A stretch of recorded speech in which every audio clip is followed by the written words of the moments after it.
I would classify this as an episode that I would show somebody for the first time. Like if I was trying to get somebody to understand the show or to like the show, I would use this as an episode. Because like I said, for me, even the first time I saw it, this might have been a 10 out of a 10. Just like saying it out loud, they take advantage of the welfare system and pretend to have either disabilities or addictions. Shout out to the car zooming off there in the background. Disabilities or addictions, and then go and get addicted to crack. Like, yeah, what? And not only do they take advantage of welfare, but Mac and Frank and Charlie also try to take advantage of welfare from a completely different angle and get the workers. I have been doing a little research that will change our lives forever. Turns out there's a little program called Work for Welfare, in which businesses hire potential welfare recipients, the government subsidizes their wage, and the IRS affords thousands of dollars in tax relief. Oh, I don't know what you're saying. Is that a question? I don't understand. What's going on? Don't you get it? We hire a couple people, pay them nothing, and get them to do all of our work for us. We just pay them nothing? We pay them nothing. That's incredible. It's incredible. What do you think, Frank? I'm good. Go get us some slaves. So they try to take advantage of welfare from all angles. And Yeah, two different angles. All of them trying to take advantage of the That's because system. they're just trying to get the VIC. Yeah, everybody needs to have a VIG. What is the VIG, by the way? You know, it's a VIG. You know, the VIG, like gangsters mobsters have a VIG. Yeah, they have so, exactly. So we got a VIG. Yeah. I was gonna say that like this episode, as bad as it is at them taking advantage of the welfare system, this is so not the worst thing that we've seen them do, and it's kind of amazing because this kind of really is like a realistically terrible thing. But from what we've seen of them, like they've done so much worse. It's hard to like take this episode. Like we're desensitized to their evilness, you know. Mm-hmm. This episode to me is, I guess I'm at the point in the show where I'm already used to that, and I guess rewatching this episode, I guess it wasn't giving me the laughs that I remember, but this episode is still great. I mean, it's got a lot of famous meme moments. So, and I was definitely laughing a lot, just not as much as the previous episodes.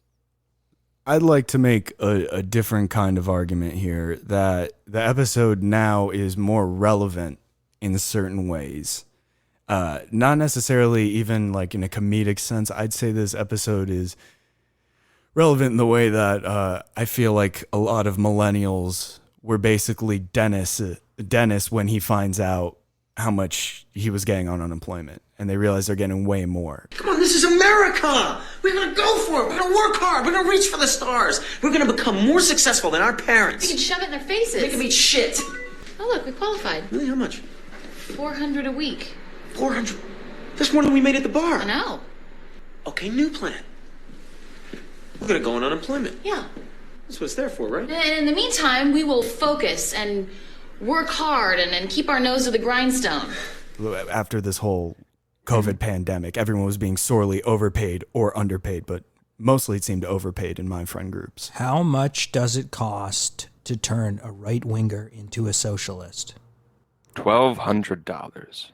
$600 a week? $1,200. It's two different punchlines, but it's the same Same joke. Same sad conclusion. So I wanted to make the argument that this episode is good now. It's gotten better, I should say, in recent times. Or maybe it's gotten sadder, I guess, in that case. Then. I don't know. Maybe it's gotten too real. I guess if you still think that this episode is relevant today because of the subject matter, then perhaps it hasn't been getting better. I don't know. I'm definitely. But 14 years later, the fact it's still relevant, shouldn't that be a good thing? I mean, maybe. Yeah. I kind of get what you're both saying. I think that they highlight people taking advantage of unemployment and trying to take advantage of the welfare system and take advantage of it. And whether or not that's a majority, that's a whole different argument, whether you want to argue it's a good or bad thing. But they're just at least mocking the people that do take advantage of it. And that is a real world issue, which I do think that they constantly do in Sunny is touch on real world issues. What's trashy if you're poor but classy if you're rich?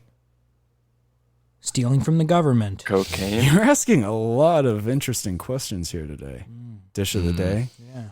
Spicy questions, you might. Spicy questions. I'm gonna be honest. I don't know much about this system. I don't know how the welfare system works. I don't even know how the real privileged economy you works. are. I don't even know how like the economy works in general. Like I I'm think not we've really, established we don't know much we don't about know a anything whole on this much. show. Shit about fuck. But it is funny.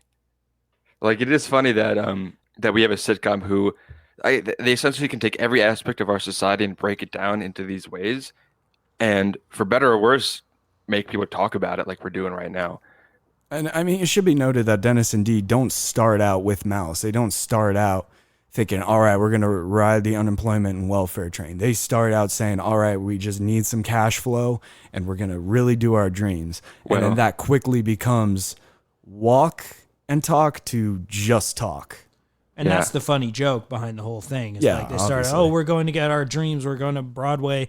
I'm going to be a veterinarian even though I hate dogs. And then the scene flips and they're on the stoop. Yeah, and by the time they're end of it, they're still mumbling the same things. They're just mumbling as crack addicts. Also, I don't know if I'm the only one that does this, but when I watch shows, I don't always think of time frames. So normally when I would watch this episode, I just kind of think, oh, this all happened in a few days. But they had to be on unemployment for multiple weeks. I would assume that's how unemployment works. You get it for multiple months. So you're saying this episode takes place over... it has to take place over at least months because they went from being on unemployment to going on to welfare. Well, we know they slept a day. All right, let's do some Joe Friday forensics here, okay? So we know they slept a day while they were on crack, all right? So that's one day right there. But that's right there. But that's after they already had their welfare. Unemployment would have had to have run out by then. And it probably took like 24 to 48 hours for Frank's money to process into Charlie's account. And in order for them to spend an incredible amount of money over that time, where it would tick off the whatchamacallit, it would tick off the lady at the bank. It had to have been like a week's worth of spending money. Yeah, and also I think they became alcoholics, and I think they also implied that maybe, not that they legitimately tried to chase their dreams, I don't want to say that, but maybe they were doing stuff behind the scenes that, quote unquote, they were chasing their dreams, but really it was just them getting drunk, sitting on the stoop, talking about their dreams.